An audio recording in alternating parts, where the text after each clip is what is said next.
जय श्री राधे। कार्तिक मास महत्तम अध्याय 17। कल के अध्याय में हमने भगवान शिव और जालंधर के बीच हुए संग्राम का प्रसंग श्रवण किया। अब आज के अध्याय में हम आगे की कथा श्रवण करेंगे।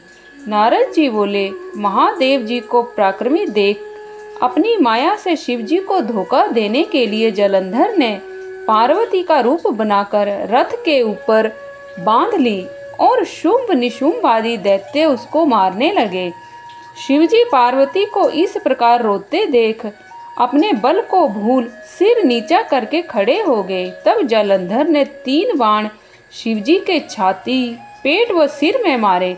विष्णु के बताने पर शिवजी उसकी माया को जान ज्वाला में भयंकर रूप बनाकर आए। शिवजी के इस महाभयंकर रूप के सामने दैत्य न टिक सके और 10 दिशाओं में भाग गए। तब शिवजी ने शुंभ निशुंभ को श्राप दिया कि तुम मेरे युद्ध से भागे हो, इसीलिए पार्वती के हाथ से मारे जाओगे। तब जालंधर ने तेज बाणों की वर्षा करके पृथ्वी को अंधकार से ढक दिया। जब शिवजी ने उसके बाण काट दिए तब उस जालंधर ने नंदी के एक परिघ मार दी। उसके लगने से वह बैल युद्ध भूमि से भाग गया। तब शिवजी ने अति क्रोधित हो भयंकर रूप धारण कर सूर्य के समान चमकता सुदर्शन चक्र चला दिया। वह चक्र पृथ्वी व आकाश को प्रकाशित करता हुआ जालंधर के सिर को काट पृथ्वी पर गिर पड़ा। रथ से उसका शरीर पृथ्वी पर गिर गया और उसके शरीर से तेज निकलकर रुद्र में समा गया। तब वृंदा के शरीर का तेज गौरी के शरीर में समा गया। इसे देखकर ब्रह्मादिक देवता शिव को प्रणाम कर विष्णु का हाल कहने लगे, हे महादेव, आपने देवताओं की शत्रु से रक्षा की, परंतु एक बात पैदा हो गई कि वृंदा की सुंदरता से विष्णु भगवान मोहित हो उसकी चिता की रज लगाकर वहीं लेट रहे हैं।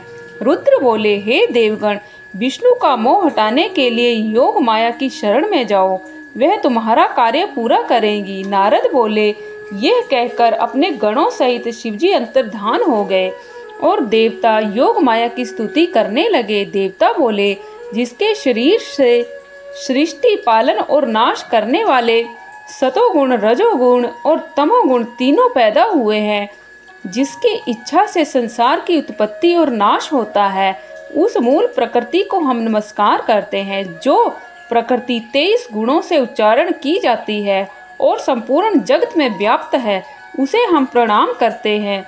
जिसकी भक्ति करने वाले पुरुष सदा दरिद्रता, भय, मोह, तिरस्कार से दूर रहते हैं, उस मूल प्रकृति को प्रणाम है। इस प्रकार स्तुति करते हुए देवताओं ने आकाश में एक तेज मंडल को देखा। उस समय एक आकाशवाणी हुई। शक्ति बोली, मैं ही 3 प्रकार से 3 गुणों में रहती हूँ, गौरी, लक्ष्मी और सरस्वती। इसमें रज, तम, सत्व, इन 3 गुणों का आश्रय मैं ही हूँ। हे देवताओं, वही तीनों तुम्हारा कार्य पूरा करेंगी। नारद जी बोले, देवताओं के देखते देखते वह तेज अंतर्धान हो गया।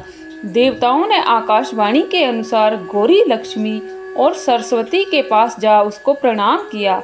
वे तीनों भक्त बत्सल देवी देवताओं को शरणागत देख उनके लिए बीज देती हुई बोली, इन बीजों को विष्णु के पास जाकर मिट्टी में बो दो, तब तुम्हारा कार्य पूर्ण हो जाएगा। नारद जी बोले, हे राजन देव और सिद्धों के समूह ने प्रसन्न हो उन बीजों को वृंदा की चिता भूमि में, जहाँ विष्णु भगवान दुखी हो विराजमान थे, बो दिया।